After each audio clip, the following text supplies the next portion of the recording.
नमस्कार मंडळी, आज मी बनवणार आहे साधी सोपी गावरान पद्धतीची ही मेथीची भाजी, जी की चवीला खूपच छान लागते।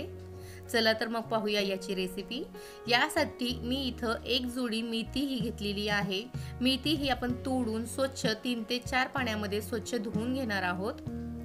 आता इथे 3 ते 4 चमचे शेंगदाणे हे छान असे भाजून घ्यायचे।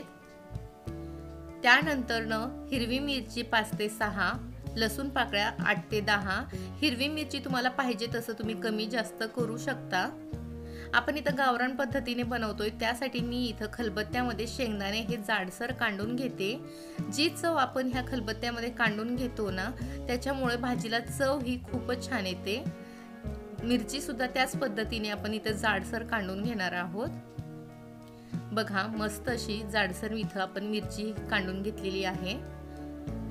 आता गॅसवरती पॅन ठेवायचं, त्यामध्ये 1 चमचाभर तेल टाकायचं, 1 चमचा जिरा, 1 चमचा मोहरी आणि काढून घेतलेली हिरवी मिरची छान अशी परतून घ्यायची। त्यामध्ये सर्व मेथी टाकून घेणार आहोत। अशा पद्धतीने सर्व मेथीची भाजी ही टाकून घ्यायची आणि एक जीव करून घेऊयात। छान असं एकजीव करून घ्यायचं।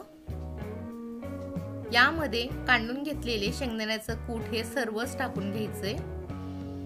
जाडसर शेंगदाण्याचं कूट टाकल्यामुळे भाजीला चव ही खूप छान येते। आता आपण इथे सर्वात लास्टला आपण मीठ टाकणार आहोत। लक्षात राहू द्या, मेथीची भाजी ही शिजल्यानंतर कमी होते, त्यामुळे मिठाचा अंदाज हा आपल्याला येत नाही। त्यासाठी मीठ हे या भाजीमध्ये सर्वात शेवटी टाकावं। बघा, भाजीचा कलर सुद्धा बदललेला नाहीये, मस्त असा हिरवागार कलर ह्या भाजीला आलेला आहे।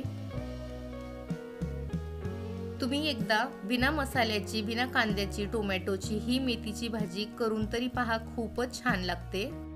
ही मेथीची भाजी तुम्ही टिफिन साठी बनवू शकता। गरमागरम भाकरी सोबत, चपाती सोबत खूप छान लागते।